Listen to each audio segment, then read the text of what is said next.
Zep et Léonie, les étapes d'une vie intense, 1870-1962, c'était le premier livre de Joseph Glin.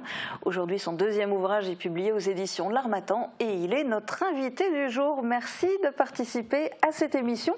Et j'en profite aussi pour glisser l'info, vous serez aussi en dédicace à la librairie Confluence en zone piétonne de Sarreguemines ce samedi 23 novembre à partir de 14 h.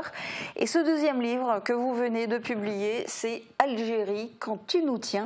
Alors, dès le début du livre, à peine embarqué sur le bateau, ou plutôt ce rafio à l'état poussif, comme vous l'écrivez si bien, qui doit vous emmener en Algérie, vous donner le ton, acerbe. Tous ces orgueilleux politiciens, ces héros de la bureaucratie, ces tacticiens loin des lieux de combat, bêtes à bouffer du foin, comme disait mon grand-père maternel, n'ont pas digéré la défaite de Dien Bien Phu de mars 1954 et veulent à tout prix une logique revanche. Dans ce livre, vous évoquez aussi la torture et vous terminez en dénonçant l'armée française qui abandonne les harkis. Vous êtes très critique. Alors moi, par un moment, votre livre m'a fait penser au film Avoir 20 ans dans les Aurès de René Vauthier. Ce livre, vous n'auriez pas pu l'écrire tel quel dès votre retour d'Algérie? Non, absolument pas. Non, on avait une autre vision et on pensait, justement, j'allais dire, à reprendre la vie civile, qui était le plus important. Ouais. Et puis il y aurait eu la censure et l'impossibilité d'écrire. Absolument, absolument. Il fallait marcher encore au pas. Et vous justement, et on le comprend bien dans votre livre, vous étiez dans un tout autre état d'esprit. Vous faites d'ailleurs le parallèle avec la Deuxième Guerre mondiale. Vous écrivez « Je songe aux actes courageux de nos résistants face à l'occupant allemand. 20 années plus tard, la configuration a changé, les rôles sont inversés. Nous venons de provoquer de fervents patriotes algériens en leur faisant passer sous le nez du matériel destiné à moderniser nos installations de forage pétrolier dans leur sud saharien. On leur file leur indépendance tout en gardant leurs biens. » En fait, tout au long de votre livre, on ressent votre profonde sympathie pour le peuple algérien. Absolument, puisque nous, j'allais dire les Mosellans en 40, en 39, 40, etc., on en était dans leur même situation. Hein. Et donc, 20 ans après, c'est eux qui passent les mêmes épreuves. Ouais. Donc pour vous, les Algériens, c'était pas des ennemis, malgré le contexte? Absolument pas. Absolument pas. Je me mettais dans leur peau, parce que nous, on a été dans leur peau, enfin, bien avant, etc. Et je faisais le parallèle. Et c'est vrai qu'on a traversé les mêmes épreuves, pratiquement. Et vous arrivez en Algérie dans un contexte particulier, parce que vous arrivez officiellement pour dompter les Félégas, et puis finalement, à peine arrivés, les accords d'Évian sont signés, prévoyant l'indépendance de l'Algérie. Et là, vous vous retrouvez face à l'OAS, qui multiplie les attentats, et par moments, finalement, vous ne savez plus si ceux qui vous tirent dessus sont de l'OAS ou du FLN. En tant qu'appelé du contingent, vous étiez une cible pour tout le monde? Ah oui, absolument. J'allais dire, donc en 58, mon frère Jean, est là-bas, aussi du côté de Blida, et lui, il n'a qu'un seul ennemi, il a le Félaga. Et nous, après l'indépendance, il fallait se méfier, comme vous l'avez dit, de l'OAS, du Pied Noir, des parachutistes aussi, donc les anciens de Massu et compagnie. Il y avait aussi le Félaga encore, et puis quelquefois on avait des accrochages avec les gardes mobiles et les CRS, entre nous. C'est incroyable, oui. Et des frictions aussi au sein des différents corps d'armée, des différents bataillons, etc. Oui, il y avait une rivalité, il n'y avait aucune entente, etc. Oh, non, au contraire. Hein. Quand les paras arrivaient au foyer du soldat, alors là, c'était la rencontre des divergences, de tout ce que tu veux, etc. C'est pas qu'on se haïssait entre compagnies, etc., mais presque, vous voyez, il n'y avait aucune communion entre nous. Et vraiment chaotique. Et pourtant, au milieu de tout ça, votre livre, c'est aussi une histoire d'amitié, mais une amitié improbable et incompréhensible aux yeux des autres. Il s'appelle Tayeb, il est algérien. Et en fait, vous l'avez connu avant de venir en Algérie, avant qu'il y ait cette guerre, et vous le retrouvez par hasard. Et vous décrivez cette scène de retrouvailles dans votre livre. C'est l'hallucination, l'incompréhension, l'émotion à vif. Un arabe dans les bras d'un appelé du contingent. Les témoins de la scène, figés, troublés, se consultent, ne peuvent comprendre. Seuls deux êtres, à cet instant, réalisent que l'amitié, la fraternité et l'intelligence surpassent les stupides drames actuels. Et oui, entre-temps, vous étiez amis à l'origine, mais entre-temps, vous étiez censé être devenu ennemi, puisque lui, en plus, avait déserté l'armée française et avait pris les armes en Algérie. Et d'ailleurs, vous le racontez dans votre livre, hein, vous avez fini par être mis aux arrêts, accusé d'intelligence avec l'ennemi. Vous risquiez gros? Pardon? Vous risquez gros? Je risquais gros parce que sur le moment, lorsqu'ils m'ont emprisonné dans les cachots, etc., je me dis, mais qu'est-ce que j'ai fait, etc.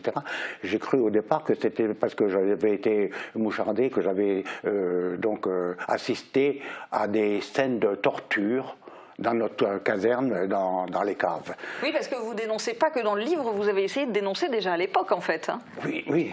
Oui. Et là, j'allais dire, donc... lorsque je retrouve Tayeb et compagnie... Quand ils vous ont arrêté, vous ne saviez pas pourquoi? Oui, en fait, absolument pas, absolument pas. Et c'est là que je découvre 3-4 jours après, parce qu'ils ne te le disent pas, hein, ils te mettent au cachot, et tu n'en parles pas, etc. Juste pour te... Et là, c'est bien tombé, à un moment donné, donc c'est après les accords, même après l'indépendance, le 5 juillet 62, là, le tribunal militaire n'a aucun pouvoir, etc. Il ne doit plus exister de tribunal militaire, puisque là où on est, c'est l'ancien département français, mais il n'y a plus de département français. On n'a plus rien à voir, j'allais dire, ils n'avaient plus le droit, j'allais dire, de me juger. Et voilà, et ils le font, et là, dans mon plaidoyer, j'allais dire, je me défends en leur disant ça et ça, et ils le constatent bien que bon, je ne vais pas me laisser faire, et donc, et il n'y a aucun rapport sur mon emprisonnement, il n'y a aucun... Ils m'ont donné le diplôme de militaire, etc., tout de bonne conduite, alors qu'ils voulaient me foutre au truc. Et vous savez que si ça avait été encore avant les accords d'Évian, eh ben, intelligence avec l'ennemi, eh ben, c'était le poteau d'exécution. Et il y en a plusieurs, on n'en parle pas. On n'en parle pas. Ouais. Et j'ai risqué ça sans le savoir, parce que bon, l'amitié, et puis je dis, c'était après les accords d'Évian, et voilà. Et je m'en suis tiré à un bon compte. Voilà. C'est pour ça que je suis là. Dans votre livre, d'ailleurs, on ne perçoit, je disais, on ne perçoit pas du tout la notion d'ennemi, en tout cas vis-à-vis du peuple algérien. Loin de la propagande et des directives de l'armée, vous écrivez « J'ai 21 ans et contemple un triste bilan. Je suis à Constantine, prêt à soulever le couvercle de la lessiveuse dans laquelle l'armée française m'enferme. Je veux m'évader dans cette resplendissante nature, déambuler parmi cette population bigarrée, rentrer en contact avec ces autres humains enracinés sous un même soleil. » En fait, vous avez aimé l'Algérie et les Algériens. Est-ce que vous y êtes retourné par la suite en Algérie? On ne pouvait plus, j'aurais voulu. Oh là là, je désirais y aller, hein, ça c'est sûr. Hein. Et donc, Tayeb, vous ne l'avez jamais revu? Non, je l'ai pu retrouver. Vous avez eu de ses nouvelles? Non, jamais pu, non. Il était dire, comme capitaine de la wilaya de Constantine, etc. Il m'avait invité dans sa famille, tout ça, un accueil, oh oui, formidable, etc. Il y avait une amitié, voilà. Et puis bon... émouvant, et c'est vrai que je regrette de ne pas aller donc, en Algérie ou à Constantine, puis ça nous a été interdit, hein. On n'avait pas... Ouais.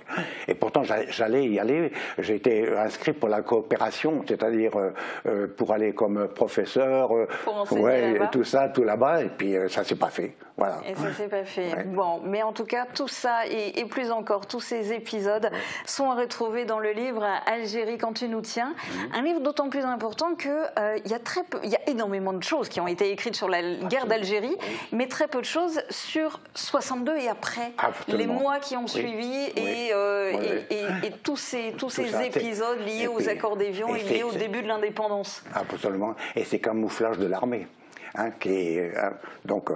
Il n'y avait pas eu, j'allais dire, de rapport, de compte-rendu de tous nos escapades encore après, donc dans les bleds, etc.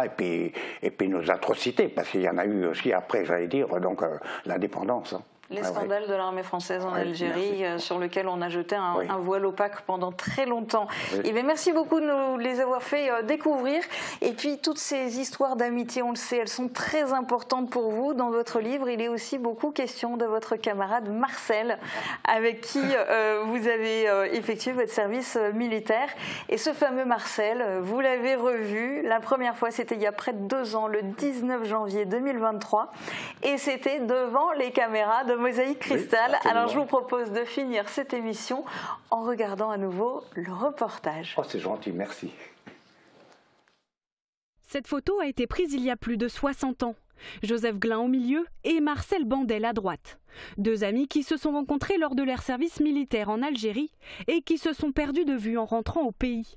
Malheureusement à l'époque, aucun des 2 compères ne pense à prendre les coordonnées de l'autre. Depuis cet instant, Joseph n'a cessé de chercher son ami Marcel par tous les moyens possibles. À l'époque, pas de réseaux sociaux, mais 61 ans plus tard, à l'ère de l'Internet et du numérique, un miracle s'est produit. C'est ma petite fille, je lui dis qu'est-ce que c'est cet engin de Facebook, hein, qu'est-ce que je cherche mon copain depuis X temps. En tapant son nom, je trouve 4 Marcel Bandel. Lequel? Et est-ce que tu peux m'envoyer un message vers celui-là que je crois que c'est lui? Et c'est là qu'elle pianote. Et puis, bon, 3 jours après, qu'est-ce que je vois sur mon écran? Oui, oui, Joseph, c'est moi, formidable, on va se retrouver, etc. Tout ça. Et aujourd'hui, c'est le jour de mes retrouvailles. Je l'attends pour l'instant là, puisqu'on a rendez-vous. Enfin, je suis en avance, bien sûr, puisque j'ai le cœur qui palpite. Et je l'attends, voilà. Improbable et pourtant, plus d'un demi-siècle plus tard, les 2 amis vont enfin se retrouver. Marcel Bandel arrive et l'émotion est à son paroxysme. On était longtemps partis et puis c'était presque oublié. Eh ben, c'est vraiment sympathique et puis c'est quelque chose qui n'arrive pas souvent à tout le monde et je l'en remercie encore. Durant toutes ces années, les 2 amis ne se sont jamais oubliés. Les photos du temps passé sous l'uniforme ont été précieusement conservées pour le jour des retrouvailles. C'est émouvant, c'est une scène émouvante parce que on retrouve tous ces